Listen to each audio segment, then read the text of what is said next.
ভালো করে খেয়াল করবেন। ভারতের মধ্যে একটা মূর্খ লোকের গ্রাম ছিল।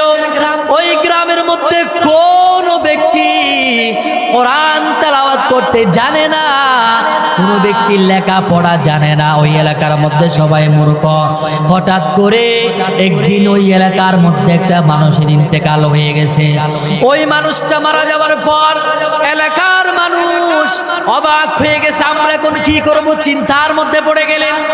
আমরা তো কোনো লেখাপড়া জানি না, জানাজা কেমনে দিব, গোসল কেমনে দিব, কেমনে কাফন দাফনের ব্যবস্থা করব। ও মুসলমান, শেষ পর্যন্ত তারা সিদ্ধান্ত গ্রহণ করলো, আমরা যেহেতু লেখাপড়া জানি না, কাফন দাফন কিভাবে দেওয়া হবে জানি না, আমরা যেমনটি করে পারি আমাদের লাশটাকে গোসল দিয়া দিই। গোসল দেওয়ার পরে আমরা যেমনটি করে পারি এটারে আমরা কাপড় পেঁচায়া মেইন রোডের রাস্তার মাথার মধ্যে নিয়ে যাই। মেইন রোডের মধ্যে আমরা লাশটা নিয়ে দাঁড়ায় থাকবো। কোন হুজুর যদি আমরা পাই, ওই হুজুরের মাধ্যমে আমরা জানাজা দিয়ে দিব। এভাবে চিন্তা করে তারা লাশটাকে গোসল করায়া কাফন পরায়া জানাজার জন্য তারা মেইন রোডের মধ্যে নিয়ে আসলেন। ও মুসলমান, ভালো করে খেয়াল করবেন। মেইন রোডের মধ্যে আসার পরে ঘন্টার পরে ঘন্টা বসে আছে, ঘন্টার পরে ঘন্টা বসে আছে, কোনো হুজুর পাওয়া যায় না। জানাজা পড়ানোর জন্য কোনো হুজুর নাই। ও মুসলমান ইমানদার, মানুষগুলা চিন্তার মধ্যে পড়ে গেলেন। হুজুর যদি না পায় তাহলে আমাদের লাশটারে জানাজাবিহীন দাফন করা লাগবে। ও মুসলমান ইমানদার, এভাবে চিন্তা করতে করতে হঠাৎ করে একটা হুজুর দেখা গেছে। ওই হুজুরটা হাঁটি হাঁটি পা পা করে বাইচাই কোলে করে চলে আসতেছেন। কাছে আসার পরে বললেন, হুজুর আপনি দয়া করে আমাদের লাশটার জানাজা পড়ায়া দেন। ওই হুজুরটা নিজের ঘড়ির দিকে তাকানোর উপরে বলতেছে, ও ভাই, আমার অফিসের সময় হয়ে গেছে, আমি আপনাদেরকে সময় দিতে পারবো না, আমার অফিসের লেট হয়ে যাবে, দেরি হয়ে যাবে। ও মুসলমান ইমানদার, এই মানুষগুলা হুজুরের পায়ে পড়ে গেছেন। ও হুজুর, ঘন্টার পরে ঘন্টা এই জায়গার মধ্যে দাঁড়িয়ে আছি, আমরা জানাজা পড়ানোর জন্য কোনো মানুষ পাই নাই, কোনো হুজুর পাই নাই। হুজুর দয়া করে আমাদের মানুষটাকে জানাজা পড়াইয়া দেন। এর জানাজা না পড়াইলে এর জানাজা বিহীন দাফন করা লাগবে। ওই হুজুরটা রাজি হয়ে গেছে, জানাজা পড়াইয়া দিলেন। জানাজা পড়াবার পরে ওই মানুষগুলা বললেন, হুজুর দাফন কিভাবে দে, দাফন দেওয়ার সময় কি দোয়া পড়ে এটাও তো আমরা জানি না। ও হুজুর দয়া করে দাফনটাও আপনি কইরা যান। ওই হুজুরটা দাফনের কাজ শেষ করে দিলেন। দাফন কইরা দিয়া অফিসের মধ্যে চলে গেলেন। অফিসের মধ্যে চলে যাওয়ার পরে হঠাৎ করে তার পকেটে হাত দিলেন। হাত দেওয়ার সাথে সাথে অফিসের ডকুমেন্টসের কিছু কাগজপত্র তার পকেটে ছিল। হাত দেওয়ার সাথে সাথে একটা কাগজও তার পকেটের মধ্যে নাই। ওই হুজুরটা চিন্তার মধ্যে পড়ে গেলেন, আমার কাগজ কোথায় গেছে, আমার কাগজ কোথায় পড়েছে। ও মুসলমান ইমানদার, হুজুরটা রাস্তার মধ্যে খুঁজতেছেন, হেঁটে হেঁটে খুঁজতেছেন। হঠাৎ করে তার মনে পড়ে গেছে, হয়তো আমি ওই মূর্খ লোকের মূর্খ গ্রামের মানুষকে কবরে যখন নামাইছিলাম, উপর হওয়ার সময় হয়তো আমার পকেট থেকে তাদের কবরের মধ্যে আমার কাগজগুলা পড়ে গেছে। এই চিন্তা ভাবনা কইরা ওই হুজুরটা আবার ওই এলাকার মধ্যে চলে আসলেন। আসার পরে বলতেছিল, মানুষ আমার কিছু জরুরি কাগজপত্র এই কবরের মধ্যে পড়ে গেছে, এখন কবরটা আবার খনন করা লাগবে, আমার কাগজটা বের করা লাগবে। এভাবে কবর খনন করলে কোনো শরীয়তের মধ্যে কোনো অসুবিধা হবে না। মানুষ সবাই চলে আসলেন, কবর খনন করলেন। কবর খনন করার পর হঠাৎ করে দেখা গেছে যখন একটা ছিদ্র হয়েছে, ওই কবর থেকে এত সুগন্ধি, এত মেশক আম্বরের সুগন্ধি গোটা এলাকার মধ্যে ছড়ায়া গিয়েছে। এরকম সুগন্ধি এলাকার মানুষ আর কখনো পায় নাই। ও মুসলমান ইমানদার, ভালো করে খেয়াল করবেন।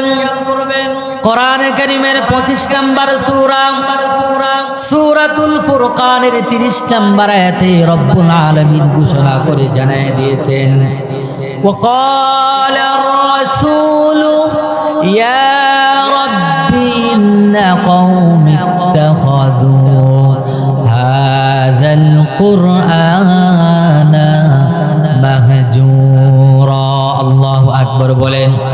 ও মুসলমান ইমানদার, আল্লাহ রাব্বুল আলামিন কোরআনে কারীমে জানায় দিয়েছেন, যারা কোরআনকে ভালোবাসবে না, যারা কোরআনকে মহব্বত করবে না, যারা কোরআনকে পরিত্যক্ত মনে করবে, কোরআনের সাথে ভালো সম্পর্ক যারা রাখবে না, আল্লাহর নবী কিয়ামতের ময়দানে ওই সমস্ত উম্মতদের ব্যাপারে বিচার দিবেন। আল্লাহ তাআলার কাছে বলবেন, আল্লাহ, এ সমস্ত উম্মতরা এরা আমার উম্মত, এদের উপরে কোরআন অবতরণ করা হয়েছে। আপনি যে কোরআন আমার উপরে অবতরণ করেছেন, এই কোরআনকে তারা মুহাব্বত করে নাই, ভালোবাসে নাই। এরা দুনিয়ার মধ্যে থাকতে যেরকম ভাবে কোরআনকে ভালোবাসে নাই, কোরআনকে মুহাব্বত করে নাই, আমি আজকে কিয়ামতের ময়দানে জানায় দিলাম, দুনিয়ার মধ্যে যারা কোরআনের সাথে সম্পর্ক ছেড়ে দিয়েছে, আজকে কিয়ামতের ময়দানে আমিও তাদের সাথে সম্পর্ক ছিন্ন করে দিলাম। আজকে তাদের সাথে আমার কোনো সম্পর্ক নাই। নাউজুবিল্লাহ বলেন। ও মুসলমান ইমানদার, যেই নবীর সুপারিশ ছাড়া আল্লাহ রাব্বুল আলামিন বিচার পর্যন্ত শুরু করবেন না, সেই নবী যদি বলে এদের সাথে আমার কোনো সম্পর্ক নাই, তাহলে কি বাঁচার কোনো উপায় আছে নাকি? ও মুসলমান ইমানদার, শুধু আল্লাহর নবী সম্পর্ক ছেড়ে দিবেন তা না, কোরআন যিনি নাজিল করেছেন তিনি কে? জোরে আওয়াজ দিয়ে বলেন কে? আল্লাহ রাব্বুল আলামিন পর্যন্ত সম্পর্ক ছেড়ে দিবেন। কোরআনে কারীমের 20 নম্বর সূরা সূরাতুত তাহা এর 124 নম্বর আয়াতের মধ্যে রব্বুল আলামিন জানিয়ে দিয়েছেন, ওয়ামান আ'রাদা আন যিকরি ফাইন্না লাহু মাঈশাতান দানকা ওয়া নাহশুরুহু ইয়াওমাল কিয়ামাতি আ'মা قال ربي لما حشرتني أعمى وقد كنت بصيرا। আল্লাহ রাব্বুল আলামিন বলছেন, হে বান্দারা, এই দুনিয়ার মধ্যে যারা কোরআনের সাথে ভালোবাসার সম্পর্ক রাখবে না, যারা কোরআনকে মুহাব্বত করবে না, কোরআন অনুযায়ী নিজের জীবন পরিচালনা করবে না, আল্লাহ রাব্বুল আলামিন তাদেরকে মাঈশাতান দনকা দিবেন। কি দিবেন? মাঈশাতান দনকা। এখন আপনারা বলতে পারেন, হুজুর, আমরা তো মাঈশাতান দনকার অর্থ বুঝলাম না।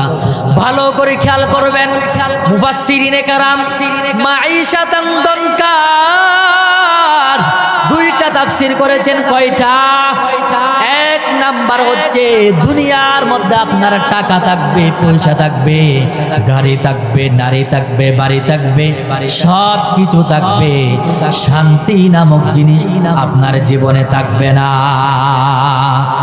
আজকে দুনিয়ার মানুষ শান্তির জন্য পাগল পারা, শান্তি নাই, শান্তি নাই, শান্তির খোঁজ খবর করতেছে। ও মুসলমান, আল্লাহ তাআলা বলছেন, শান্তি যেখানে রেখেছি সেখানে যদি না খুঁজো, না তালাশ করো, তাহলে শান্তি কশিনকালেও তোমরা কখনো পাবে না। এজন্য মুসলমান ইমানদার, আজকে আমার দেশে শান্তি নাই। কেন নাই? আজকে যদি আমার বাংলাদেশে শান্তি যদি আমরা আমরা পেতে চাই, শান্তি যদি পেতে চাই, কোরআনের শাসন দরকার আছে না নাকি নাই? ও মুসলমান, আজকে কোরআনের শাসন নেই। কোরআন মোতাবেক আমার ব্যক্তি জীবন, পারিবারিক জীবন, সামাজিক জীবন, রাষ্ট্রীয় জীবন, দেশীয় জীবন আজকে আমরা পরিচালনা করি না বিদায় আজকে আমাদের সমাজের মধ্যে কোনো শান্তি নাই। শান্তি এবং সমাধান যদি পেতে চায় আমাদেরকে আল কোরআনের দিকে ফিরে যাওয়া লাগবে, ঠিক কিনা বলেন? সমাধান চাও যদি জীবনে মরণে, ফিরে যাও খুঁজে নাও চোখ রাখো কোরআনে। সমাধান চাও যদি জীবনে মরণে, ফিরে যাও খুঁজে নাও চোখ রাখো কোরআনে। তবেই পাবে সুখ শান্তির ঠিকানা, তবেই পাবে সুখ শান্তির ঠিকানা, যদি মেনে নাও তুমি মনে প্রাণে। সমাধান বলেন, সমাধান চাও যদি জীবনে মরণে, ফিরে যাও খুঁজে নাও চোখ রাখো কোরআনে। এ বাণী সকলের নয় শুধু মুমিনের, যারাই চলবে মেনে ফল পাবে কোরআনের। গড়ে বলো কিবা রাষ্ট্রে বলো, গড়ে বলো কিবা রাষ্ট্রে বলো, অশান্তি দূর করে শান্তি আনে। সমাধান সমাধান চাও যদি জীবনে মরণে, ফিরে যাও খুঁজে নাও চোখ রাখো কোরআনে। ঠিক কিনা বলেন? ঠিক কিনা বলেন? ও মুসলমান ইমানদার, ভালো করে খেয়াল করবেন, খেয়াল করবেন। শান্তি এবং সমাধান যদি আমরা পেতে চাই তাহলে আল কোরআনের দিকে আমাদেরকে ফিরে যাওয়ার দরকার আছে না নাকি নাই? ও মুসলমান ইমানদার, আজকে আমাদের বাড়িতে শান্তি নাই, শান্তির জন্য পাগল পাড়া, এরপরও শান্তি নাই। আমি আপনাদেরকে একটা হাদিস শোনাই, ভালো করে খেয়াল করবেন। আল্লাহর নবী একজন সাহাবী, আল্লাহর নবীকে এসে বললেন, ইয়া রাসূলুল্লাহ, গত রাত্রে আমি এশারের পরে খাওয়া দাওয়া শেষ কইরা আমার সন্তানকে খাটের উপরে শোয়া দিয়া আমার গুড়াটাকে ফিলারের মধ্যে বাইন্ধে রাইখা আমি কোরআন তেলাওয়াত করতে বসে গেলাম। ইয়া রাসূলুল্লাহ, আমি যখন কোরআন তেলাওয়াত করতেছিলাম এমন সময়ের মধ্যে যখন আবেগের কারণে যখন আমার কোরআন তেলাওয়াত আওয়াজটা যখন ভলিউমটা যখন একটু বড় হয়েছে, এমত অবস্থায় হঠাৎ করে আমি লক্ষ্য করলাম আমার ঘোড়াটা প্রচন্ড বেগে লাফালাফি করা শুরু করে দিয়েছে। আমি তো ভয় পেয়ে গেলাম, না জানি ঘোড়াটা রশি ছিঁড়ে আমার সন্তানের উপরে আক্রমণ করে বসে। আমি এমন সিদ্ধান্ত গ্রহণ করার পর আমি কোরআন তেলাওয়াতটা আমি আওয়াজ শুরু করে দিলাম। আশ্চর্যের বিষয়, আওয়াজ শুরু করার সাথে সাথে আমার গোড়াটা শান্ত হয়ে গেছে। ইয়া রাসূলুল্লাহ, এরপরে আবার যখন আবেগের কারণে কোরআনের মুহাব্বতে যখন আমি আবেগের কারণে কোরআনের মুহাব্বতে কোরআনের আওয়াজের তেলাওয়াতের আওয়াজটা যখন বড় করলাম, আবার দেখা গিয়েছে আমার ঘোড়াটা ভীষণভাবে লাফালাফি করা শুরু করে দিয়েছে। আমি ভয় পাইলাম, না জানি ঘোড়াটা রশি ছিঁড়ে আমার সন্তানের উপরে আক্রমণ চালাবে। এরপর আমি কোরআন তেলাওয়াতের আওয়াজ শুরু করে দিলাম। আশ্চর্যের বিষয়, আবারও ঘোড়াটা শান্ত হয়ে গেছে। ইয়া রাসূলুল্লাহ, গত রাত্রে আমার সাথে এরকম কেন হয়েছে? ইয়া রাসূলুল্লাহ, আওয়াজ বাড়াইলে ঘোড়াটা লাফালাফি করে, আওয়াজ ছোট করলে ঘোড়াটা শান্ত হয়ে যায় কেন ইয়া রাসূলুল্লাহ? আল্লাহর নবী বললেন, ও সাহাবী, ভালো করে শুনো, আল্লাহ তাআলার নূরের তৈরি রহমতের ফেরেশতারা হযরতে জিবরাইল ব্যতীত আর কেউ কোরআন তেলাওয়াত করতে জানে না। এই জন্য দুনিয়ার মধ্যে যখন কোনো বান্দা যখন আল্লাহর কোরআনের তেলাওয়াত শুরু করে দেয়, তখন আল্লাহর নূরের তৈরি রহমতের ফেরেশতারা আকাশ থেকে অবতরণ করে কোরআন তেলাওয়াতকারীর চতুর্পাশে বসে যায়। সুবহানাল্লাহ। ও মুসলমান ইমানদার, আল্লাহর নবী বললেন, ও সাহাবী, তুমি যখন আবেগের কারণে বড় বড় আওয়াজে যখন তুমি কোরআন তেলাওয়াত করতেছিলা, তোমার কোরআন তেলাওয়াত ফেরেশতারা শোনার পরে তোমার কোরআন তেলাওয়াত শোনার জন্য তোমার চতুর্পাশে বসে যাচ্ছে ঘোড়া, তোমার চতুর্পাশে ফেরেশতারা এসে জমা হয়ে গেছে। ফেরেশতাদেরকে জায়গা করে দেওয়ার জন্য তোমার ঘোড়াটা লাফালাফি করছিল। সুবহানাল্লাহ।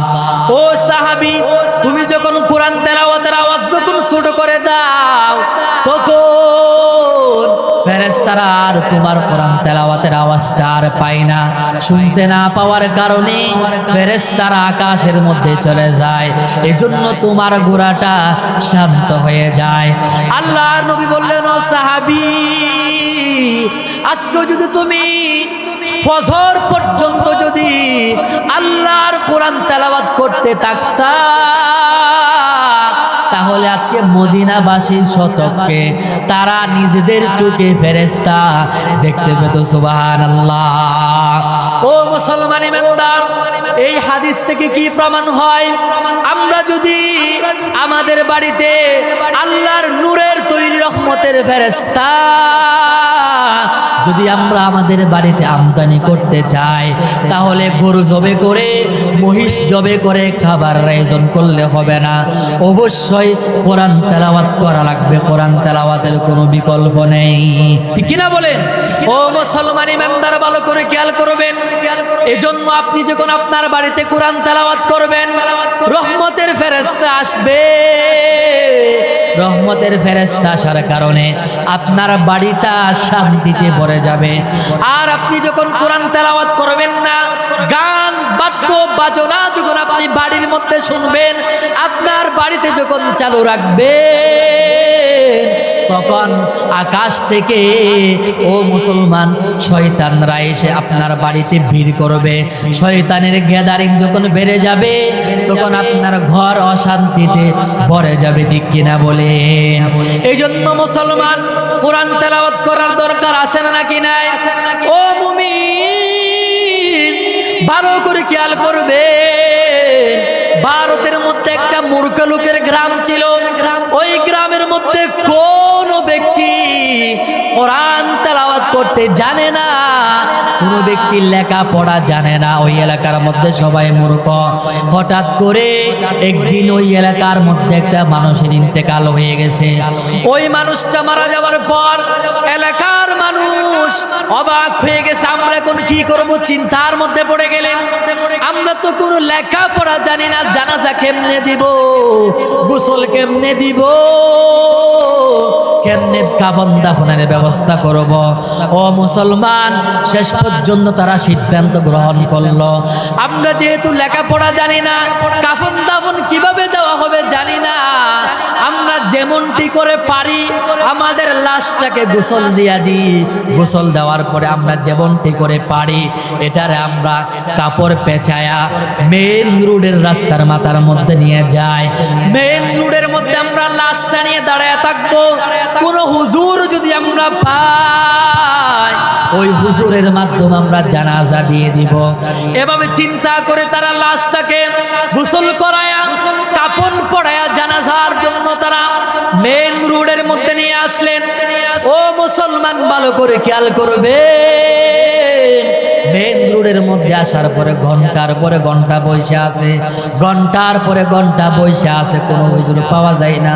জানাজা পড়ানোর জন্য কোনো হুজুর নাই। ও মুসলমান ইমানদার, মানুষগুলা চিন্তার মধ্যে পড়ে গেলেন, হুজুর যদি না পায় তাহলে আমাদের লাশটারে জানাজাবিহীন দাফন করা লাগবে। ও মুসলমান ইমানদার, এভাবে চিন্তা করতে করতে হঠাৎ করে একটা হুজুর দেখা গেছে। ওই হুজুরটা হাঁটি হাঁটি পা পা করে বাইচাই কোলে করে চলে আসতেছেন। কাছে আসার পরে বললেন, হুজুর আপনি দয়া করে আমাদের লাশটার জানাজা পড়ায়া দেন। ওই হুজুরটা নিজের গড়ির দিকে তাকানোর উপরে বলতেছে, ও ভাই আমার অফিসের সময় হয়ে গেছে, আমি আপনাদেরকে সময় দিতে পারবো না, আমার অফিসের লেট হয়ে যাবে, দেরি হয়ে যাবে। ও মুসলমান ইমানদার, এই মানুষগুলা হুজুরের পায়ে পড়ে গেছেন। ও হুজুর ঘন্টার পরে ঘন্টা এই জায়গার মধ্যে দাঁড়িয়ে আছি, আমরা জানাজা পড়ানোর জন্য কোনো মানুষ পাই নাই, কোনো হুজুর পাই নাই। হুজুর দয়া করে আমাদের মানুষটারা জানাজা পড়ায়া দেন।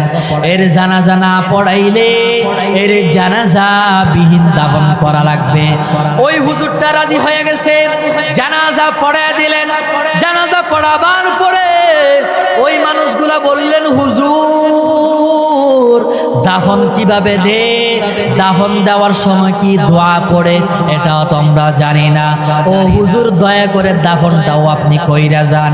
ওই হুজুরটা দাফনের কাজ শেষ করে দিলেন। দাফন কইরা দিয়া অফিসের মধ্যে চলে গেলেন। অফিসের মধ্যে চলে যাওয়ার পরে হঠাৎ করে তার পকেটে হাত দিলেন। হাত দেওয়ার সাথে সাথে অফিসের ডকুমেন্টসের কিছু কাগজপত্র তার পকেটে ছিল। হাত দেওয়ার সাথে সাথে একটা কাগজও তার পকেটের মধ্যে নাই। ওই হুজুরটা চিন্তার মধ্যে পড়ে গেলেন, আমার কাগজ কোথায় গেছে, আমার কাগজ কোথায় পড়েছে। ও মুসলমান ইমানদার, হুজুরটা রাস্তার মধ্যে খুঁজতেছেন, হেঁটে হেঁটে খুঁজতেছেন। হঠাৎ করে তার মনে পড়ে গেছে, হয়তো আমি ওই মূর্খ লোকের মূর্খ গ্রামের মানুষকে কবরে যখন নামাইছিলাম উপর হওয়ার সময় হয়তো আমার পকেট থেকে তাদের কবরের মধ্যে আমার কাগজগুলা পড়ে গেছে। এই চিন্তা ভাবনা কইরা ওই হুজুরটা আবার ওই এলাকার মধ্যে চলে আসলেন। আসার পরে বলতেছিল, মানুষ আমার কিছু জরুরি কাগজপত্র এই কবরের মধ্যে পড়ে গেছে, এখন কবরটা আবার খনন করা লাগবে, আমার কাগজটা বের করা লাগবে। এভাবে কবর খনন করলে কোনো শরীয়তের মধ্যে কোনো অসুবিধা হবে না। মানুষ সবে চলে আসলেন, কবর খনন করলেন। কবর খনন করার পর হঠাৎ করে দেখা গেছে যখন একটা ছিদ্র হয়েছে, ওই কবর থেকে এত সুগন্ধি, এত মেশকা আম্বরের সুগন্ধি গোটা এলাকার মধ্যে ছড়ায়া গিয়েছে। এরকম সুগন্ধি এলাকার মানুষ আর কখনো পায় নাই। ও মুসলমান ইমানদার, কবরের তক্তাগুলা সরানোর পরে দেখা গেছে আধা ঘন্টা 1 ঘন্টা পূর্বে যে কবর ছাড়া দিয়েছে সেই কবরের মধ্যে অল্প সময়ের ব্যবধানে আল্লাহ তাআলা কবরের মধ্যে ফুলে ফলে কবরটাকে আল্লাহ ভরে দিয়েছেন। সুবহানাল্লাহ। ও মুসলমান ইমানদার, দেখা গেছে কিছু ফুলের উপরে ওই কাগজগুলা রাখা আছে। হুজুর ওই কাগজগুলা ফুলের উপর থেকে নেওয়ার পর কবরটাকে আবার আগের মতো কইরা দিলেন। এখন হুজুর চিন্তা করলেন, এই মানুষটা এমন কি আমল করে, এমন কি কাজ করে যে আমলের কারণে এই মানুষটারে কবর দিতে দেরি হয়েছে, এই মানুষটার কবরটা জান্নাতের টুকরায় পরিণত হতে দেরি হয় নাই, এমন কি আমল করে। এলাকার মানুষদেরকে বললেন, ও এলাকার মানুষ, এই কবরস্থ মানুষের আত্মীয় স্বজন কি একারে কেউ আছে নাকি? এলাকার মানুষ বলল, না না, তার আত্মীয় স্বজন এখানে কেউ নাই। ওই জায়গার মধ্যে, অমুক জায়গার মধ্যে তার একটা মেয়ে আছে, ওই মেয়ের কাছে সবাই চলে গেছে। যাওয়ার পর ওই মেয়েকে বলতেছে, মা আপনার আব্বা এমন কি আমল করতেছে, আমলের কারণে আপনার আব্বার কবর দিতে দেরি হয়েছে, আপনার আব্বার কবরটা জান্নাতের টুকরা হইতে দেরি হয় নাই, এমন কি আমল করেছে আপনার আব্বা? ওই কথা বলার পর ও মুসলমান ইমানদার, ওই মেয়েটা কেঁদে দিছে, ওই মেয়েটা কান্নাকাটি করতেছে।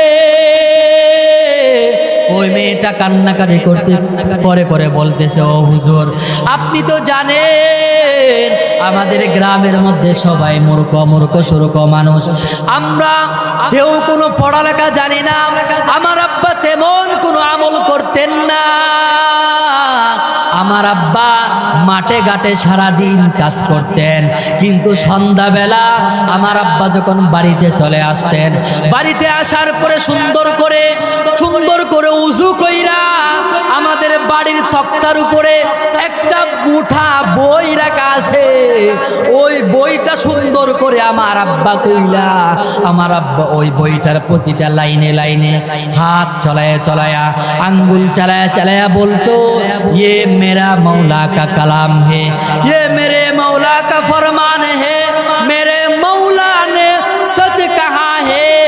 এই কথা বইলা আমার আব্বা চোখের পানি ছাড়তেন। ও মুসলমান ইমানদার, ভালো করে খেয়াল করবেন, ওই হুজুর সহ এলাকার মানুষ সবাই বাড়িতে প্রবেশ করলেন, তক্তার উপরে কি মোটা বই, এটা কিসের বই, কি গ্রন্থ দেখার জন্য যখন ঢুকলেন, তখন দেখা গিয়েছে ওই মোটা বইটা দুনিয়ার কোনো কালাম না, দুনিয়ার কোনো বই না, এটা আমার আল্লাহর নাজেল করা কুরআন কালামুল্লাহ। সুবহানাল্লাহ। ও মুসলমান ইমানদার, ওই মানুষটা কুরআন তেলাওয়াত করতে জানতো না, কিন্তু আল্লাহর কোরআনের মুহাব্বত তার অন্তরের মধ্যে ছিল, এজন্য কোরআন পড়তে না জানলো, কোরআনের প্রতিটা লাইনে লাইনে হাত চালায়া বলতো, ये मेरे मौला का फरमान है। এগুলা আমার আল্লাহর কথা, এগুলা আমার আল্লাহর কালাম, আমার আল্লাহ সত্য কথা বলেছেন, এভাবে কান্নাকারি করতেন। ও মুসলমান ইমানদার, এই আমলের কারণে ওই মানুষটা মারা যেতে দেরি হয়েছে, আমার আল্লাহ ওই মানুষটার কবরটা জান্নাতের টুকরায় পরিণত করতে দেরি করে নাই। সুবহানাল্লাহ। ও মুসলমান ইমানদার, আপনাদেরকে বলছিলাম মাঈশাতান দনকার কথা। আমরা যদি কোরআনকে ভালো না বাসি, কোরআনকে যদি মুহাব্বত না করি, তাহলে এই কোরআন কিয়ামতের ময়দানে আমাদের বিরুদ্ধে সাক্ষী দিবে, আমাদের জীবনে কোনো শান্তি পাবো না। টাকা থাকবে, পয়সা থাকবে, গাড়ি থাকবে, বাড়ি থাকবে, নারী থাকবে, সব কিছু থাকবে, শান্তি নামক জিনিস আমাদের জীবনে থাকবে না। ও মুসলমান ইমানদার, ভালো করে খেয়াল করেন, 2 নাম্বার হচ্ছে যারা কোরআনকে মুহাব্বত করো, মারা 2 নম্বর আযাব।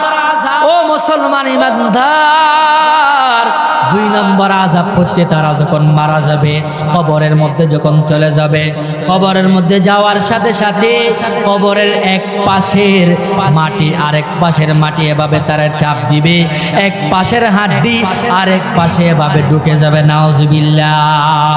3 নাম্বার হচ্ছে মুসলমান, ওয়া নাহশুরুহু ইয়াউমাল কিয়ামাতি আ'মা।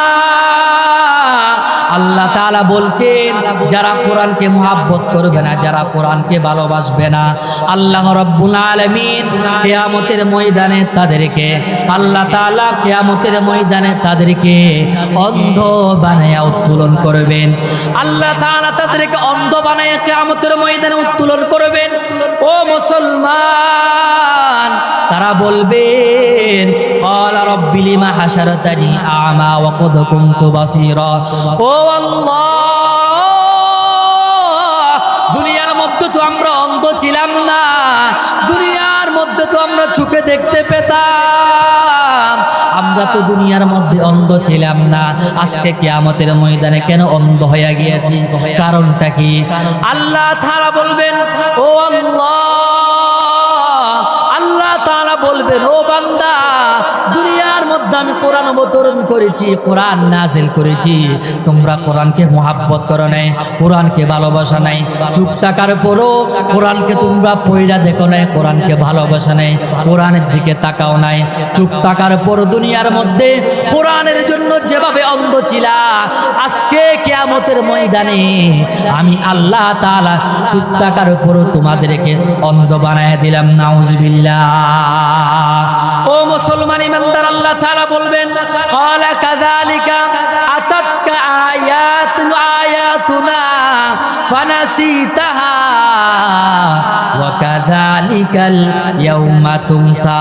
দুনিয়ার মধ্যে যেরকম কোরআনকে ভুলে গেছো, আমি আল্লাহ তাআলা কিয়ামতের ময়দানে তোমাদেরকে ভুলে গেলাম, অন্ধ বানায়া দিলাম।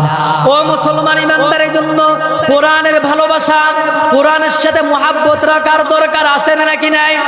ও মুমিন, আল্লাহর নবী হাদিসের মধ্যে বলেছেন, আল কুরআনু শাফিউন মুশাফফাউন ওয়া মাহিল্লুন মুসাদ্দাকুন। কুরআন এমন একটা গ্রন্থ, কুরআন এমন একটা কিতাব, এই কুরআনের মুহাব্বত থাকলে কোরআন আপনার জন্য সুপারিশ কইরা দরকার পড়লে আল্লাহর সাথে কিয়ামতের ময়দানে ঝগড়া করে হলো আল্লাহর জান্নাতে আপনারে পৌঁছায় দিবে। সুবহানাল্লাহ। আর যদি ওয়ামান জাআলাহু আমামাহু কাদাহু ইলাল জান্নাহ ওয়ামান জাআলাহু খালফা যহরিহি সাকাতুহু ইলান নার। আপনি যদি কোরআনকে যদি মুহাব্বত না করেন, ভালো না বাসেন, তাহলে মুসলমান ইমানদার এই কোরআন টেনে হিচড়ে আপনাকে জাহান্নামের মধ্যে নিয়ে যাবে। নাউজুবিল্লাহ বলেন। ও মুসলমান, ইন্নাল্লাহা ইয়ারফাউ বিহা আকওয়ামান ওয়া ইয়াদউ বিহি আখরিন।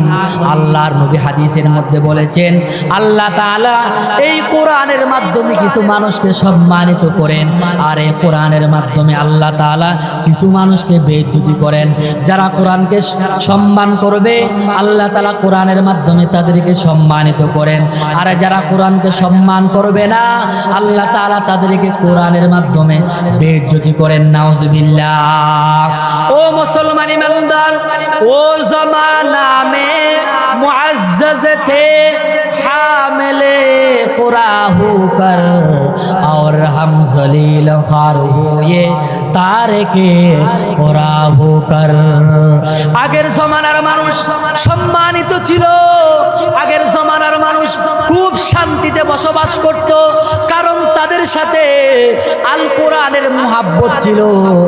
আর এই জমানার মানুষের সাথে কোরআনের মুহাব্বত নাই, এই জন্য আল্লাহ তাআলা আমাদেরকে পদে পদে আল্লাহ তাআলা লাঞ্ছিত করেন। আল্লাহর নবী হাদিসের মধ্যে বলেছেন, ইউকালু লিসাহিবিল কুরআন ইকরা ওয়ারতাকি ওয়ারাত্তিল কামা কুনতা তুরাত্তিলু ফিদ দুনিয়া ফাইন্না বানজিলাকা ইনদা আখিরি আয়াতিন তাকরাউহা। আল্লাহ তাআলা বলছেন, যারা কোরআনকে মুহাব্বত করবে, যারা কোরআন পড়বে, যারা কোরআনকে মুখস্থ করবে, কোরআন ওয়ালাদেরকে কিয়ামতের ময়দানে বলবেন, ও কোরআন ওয়ালা, এক আয়াত তেলাওয়াত করো, এক তলাতে ওঠো, দ্বিতীয় আয়াত তেলাওয়াত করো, দ্বিতীয় তলাতে ওঠো। এভাবে মুসলমান ইমানদার কোরআনের যত আয়াত আপনার মুখস্থ থাকবে, আপনার মুখস্থ থাকবে, তত তলাতে উঠায়া আল্লাহ তাআলা আপনাকে সম্মানিত করবেন। আর কোরআনের হাফেজ যারা আছে তারা ৬৬৬৬ এই যে মুসলমান ইমানদার আয়াত তেলাওয়াত করার পরে এতটুকু উচ্চতার মধ্যে আল্লাহ তাআলা তাদেরকে পৌঁছায় দিবেন। সুবহানাল্লাহ। এই জন্য কোরআনের সাথে আমাদের প্রত্যেকের মুহাব্বত করা লাগবে, কোরআনের সাথে সম্পর্ক রাখা লাগবে। কোরআনের সাথে সম্পর্ক রাখলে আল্লাহ তাআলা দুনিয়া এবং আখিরাতে আমাদের প্রত্যেককে আল্লাহ রাব্বুল আলামিন সম্মানিত করবেন, এবং আমাদের প্রত্যেককে চেষ্টা করা লাগবে খেলাফতের দিকে ফিরে যাওয়ার জন্য। আল্লাহর কোরআন নিজের ব্যক্তি জীবনে, নিজের পারিবারিক জীবনে, নিজের সামাজিক জীবনে, নিজের রাষ্ট্রীয় জীবনে আল কোরআনকে নিয়ে আসতে হবে। তখনই আমাদের পরিবারে, আমাদের দেশে শান্তি পাওয়া যাবে। ঠিক কিনা বলেন? আমরা আশা রাখতে পারি ইনশাআল্লাহ এমন একটা দিন আসবে যেদিন এদেশের আকাশে কালিমার পতাকা উড়বে, এদেশ কোরআন দ্বারা শাসিত হবে। এমন একটা দিন আসবে, সেদিন বেশি দূর নয়, যেদিন দিল্লির আকাশে কালিমার পতাকা উড়বে। সেদিন বেশি দূর নয়, যেদিন আমেরিকার ওয়াশিংটনে কালিমার পতাকা উড়বে। ঠিক কিনা বলেন?